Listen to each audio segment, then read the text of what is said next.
Okay, and then Matt, you say next, James Banderas-Smith tagged me in this on the Facebooks.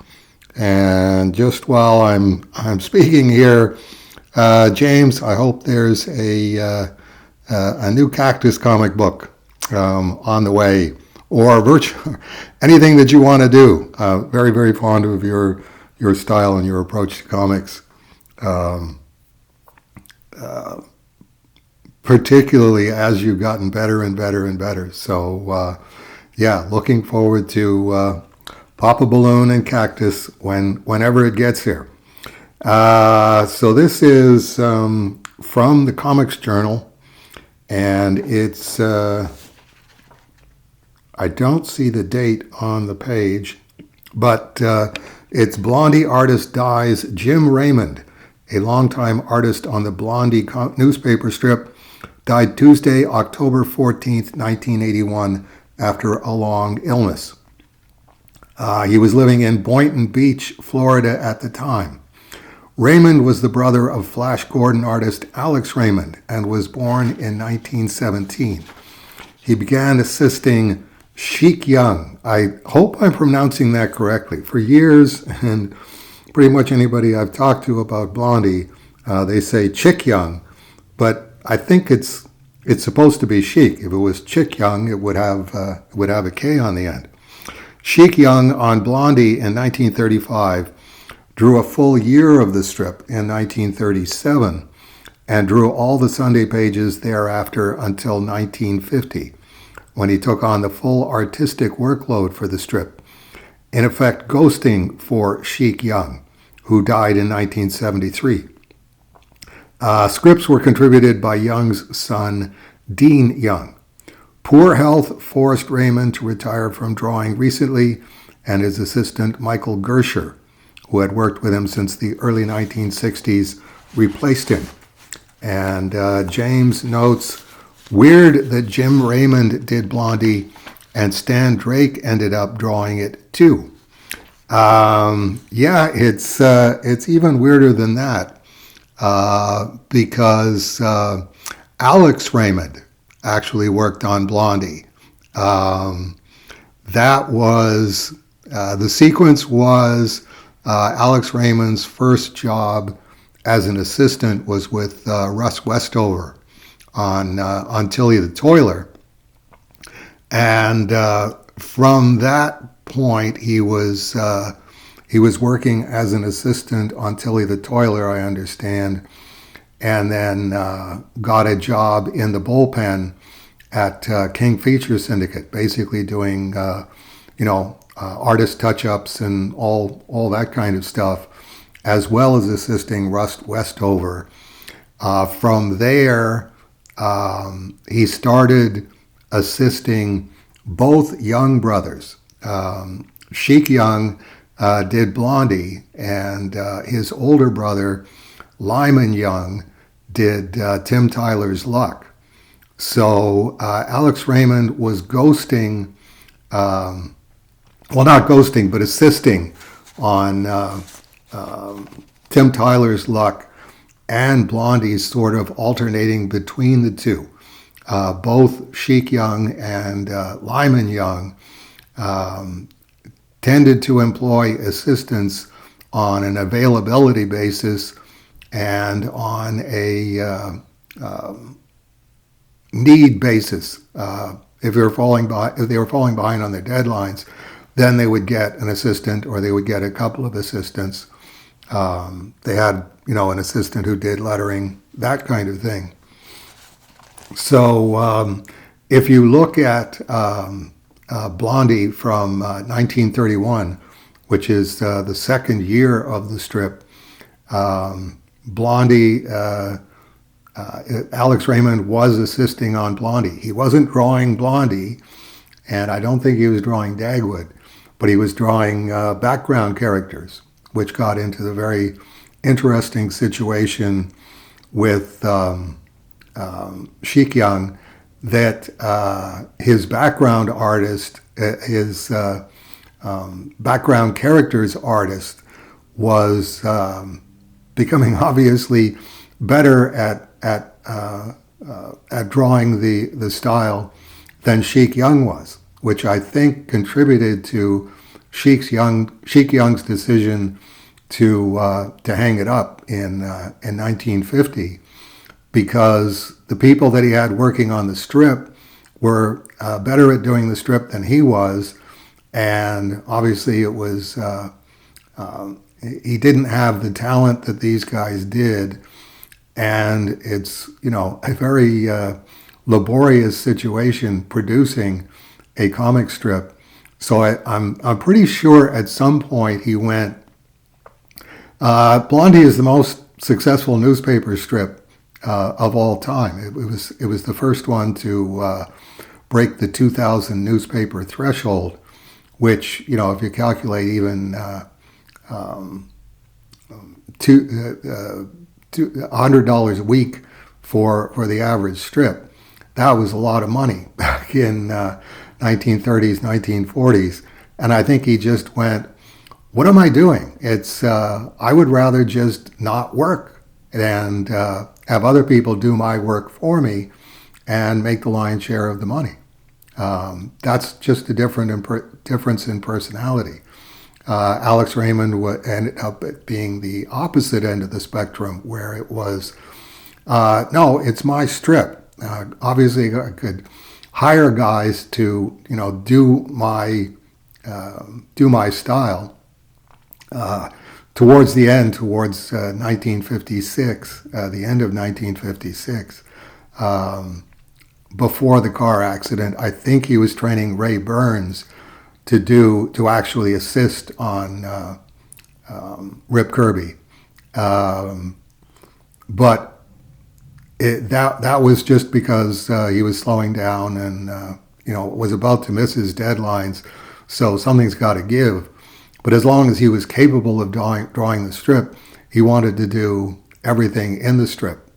Ray Burns did lettering and very little besides that, aside from basic assistant studio maintenance kinds of things.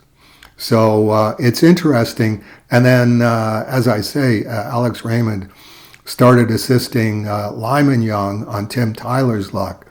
And Lyman Young was a cartoon realist as opposed to Sheik Young, who was a straight cartoonist, straight Bigfoot cartooning. And Lyman Young definitely had very, very strong drawing chops. So consequently, Alex Raymond was going back and forth between a situation where he was assisting Sheik Young and basically could draw circles around him without breaking a sweat, because it's just cartooning. It's not any great laborious hardship. And working on Tim Tyler's luck and going, okay, this guy's a much better artist, and this is much more realistic drawing than I've been doing on Blondie. And consequently, that was where Alex Raymond went from leapfrogging from the situation of being, okay, this guy is a really good assistant on these strips, to we got to give this guy a strip of his own, and leapfrogging from there.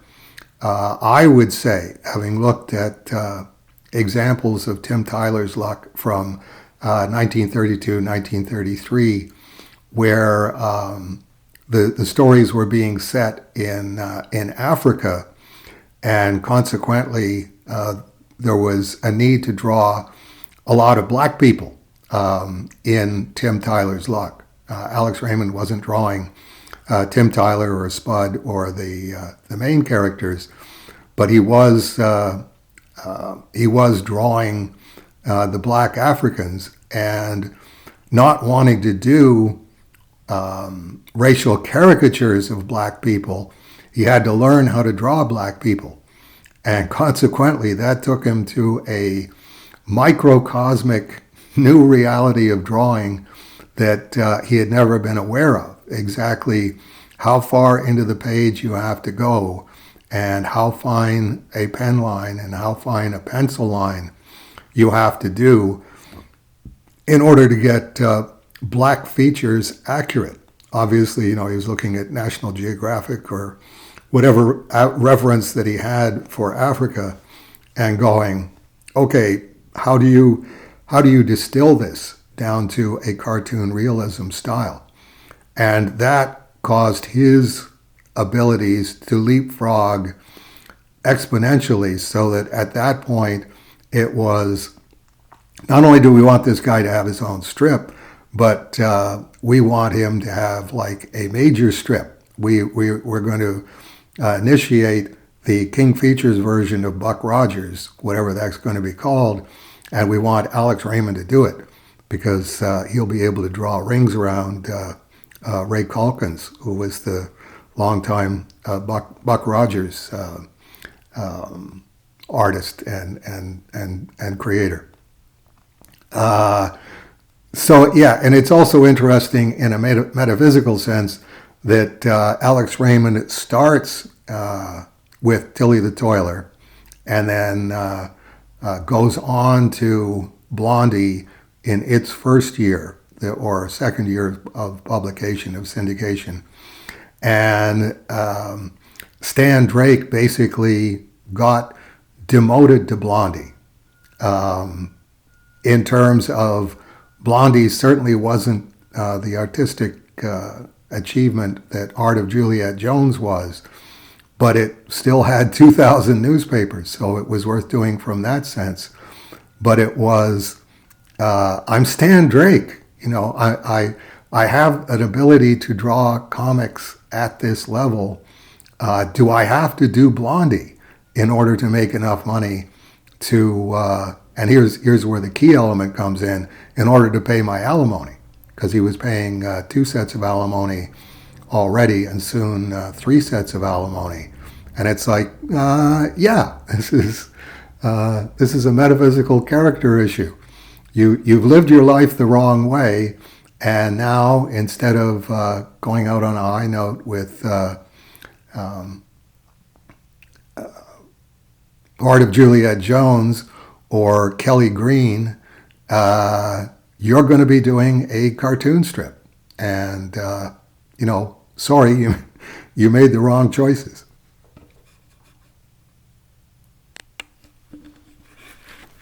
And also via James Banderas-Smith from an old issue of WAP on the next 2 pages.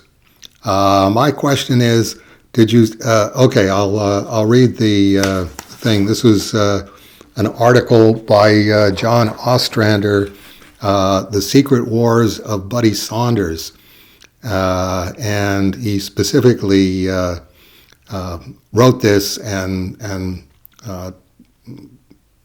definitely thought that this needed to be brought to people's attention because of Buddy Saunders' policy toward his book Wasteland. What we're talking about here is Zeta Beam sequence number 194, paragraph 2b. Because of Aardvark Vanaheim policies that are not in the best interests of comics retailers, it is Lone Star's policy not to support this publisher beyond carrying Cerebus. No new Aardvark Vanaheim titles will be carried by Lone Star unless and until we determine that doing so would be in our own best long-term interests.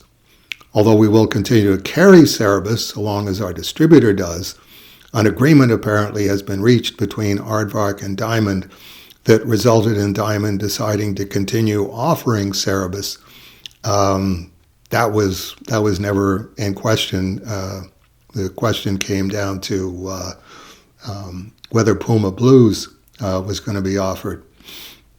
I have no desire to promote or otherwise provide support of any sort that could result in the title gaining new readers. With this in mind, do not make Cerebus Comic of the Week, provide any special displays or promotions, etc. Individual employees may recommend Cerebus if they wish, but there will be no support provided by Lone Star. Please note that this or any other business policy established by Lone Star are not to be discussed with customers. So the question is, where are we here? Hold it, oh, here we are. My question is, did you see this back in 1988, 1989? Yes, I did. And was there, quote, bad blood, unquote, between you and Mr. Saunders? No, I think, we all seem to arrive at this point of trying to attribute emotion-based responses to a guy who has never responded emotionally to anything that's come his way in the comic book field. It's Buddy Saunders was at the time and is now, and I assume will always be, a very moral, upright individual. He made his choices about his business the same as I made my choices about my business, and even if there was something that I could have done about it, if I could have said, I'm going to the comic book union, comic book retail union, and I'm swearing out a complaint against you for not promoting Cerebus. It's like, why would I do that? If Buddy Saunders thinks that Cerebus doesn't deserve to be promoted for the reason that he cited, and I would take issue with this, because of Aardvark Anaheim policies that are not in the best interests of comics retailers, that's an opinion that I obviously don't share, and a lot of other retailers didn't share, that my Aardvark Anaheim's policies are not in the best interests of comics retailers.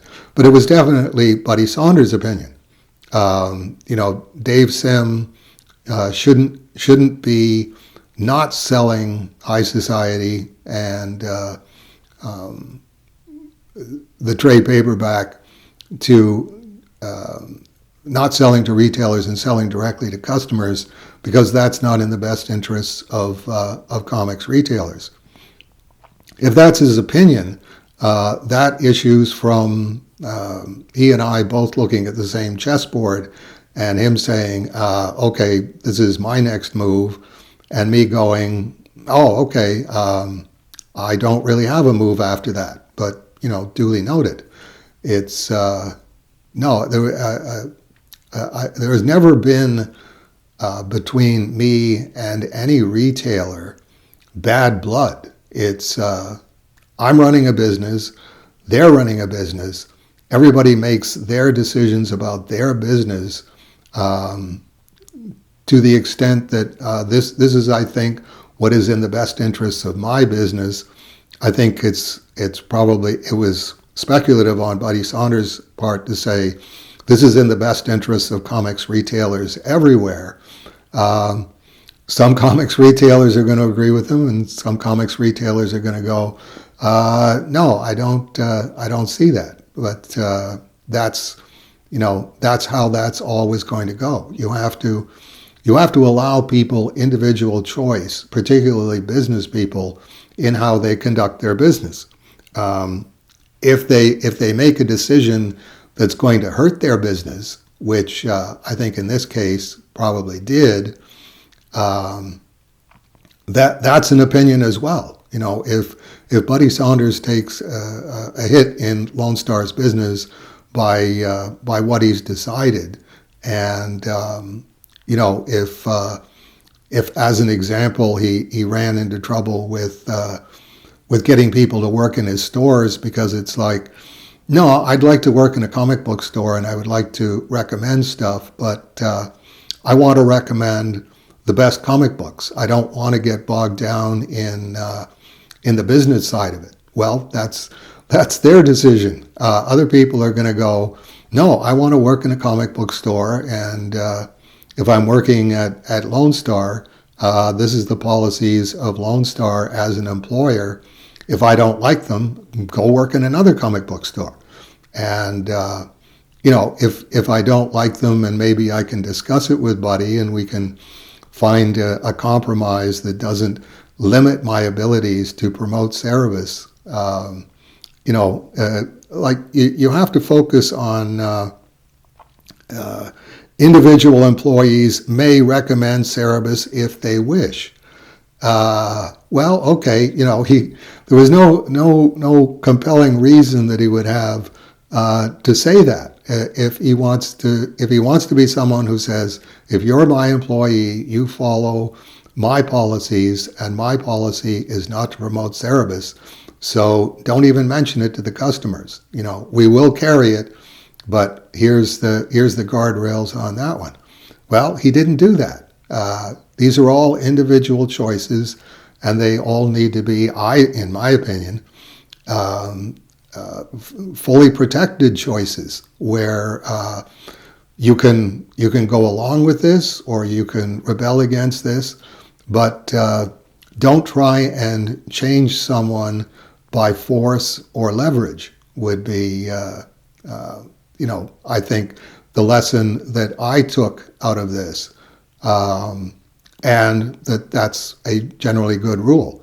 But that's just my opinion, that's a generally good rule. That doesn't make it a good rule. That just makes it a strongly held opinion on my part.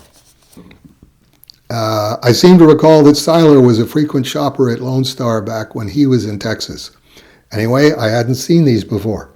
No, I haven't seen him in years. That's, we're going back 35 years, and that was Frank Miller and with a couple of other guys that were putting them together in Los Angeles. Words and Pictures, which is also writer, artist, publishers. They were saying as creators, we don't have a voice. We don't have an environment where we can say, look, this is something that I think is important, and this is something that I think needs to be done about, at least in terms of exposing it publicly. That was John Ostrander's opinion, and that was Frank Miller's opinion. And, here it is in the WAP newsletter. So I hope that covers all of the aspects of it. It's, I think we're intended by God to express our free will. And, we all admit, or I think we all should admit, that we are more than capable of making mistakes.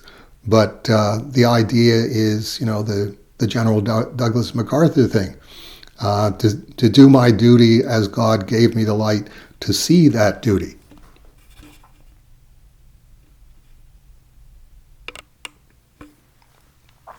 I've always had very successful dealings with Buddy Saunders. We've certainly disagreed on a number of things over the years, but when I did have a phone, I definitely had no hesitation phoning Buddy Saunders if I was contemplating doing something in Texas or something where I think Texas would make a logical hub for it.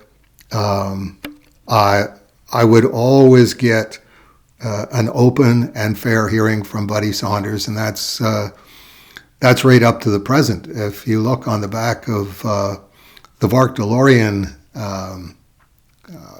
comic books that we just did,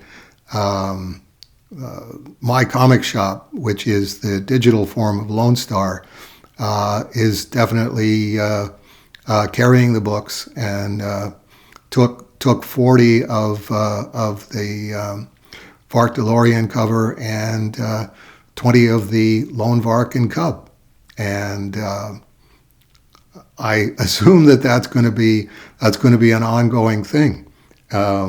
It wouldn't surprise me if something happened up ahead and Buddy Saunders said, "No, we're not carrying the Cerebus in Hell, the new issues, anymore, and here's my reason." Like I say, Buddy's running his own business. I'm running my own business. And it's just business. There's absolutely no reason to drag emotion of any kind into what are decisions based on personal morality, personal ethics, and what you think is in the best interests of your business.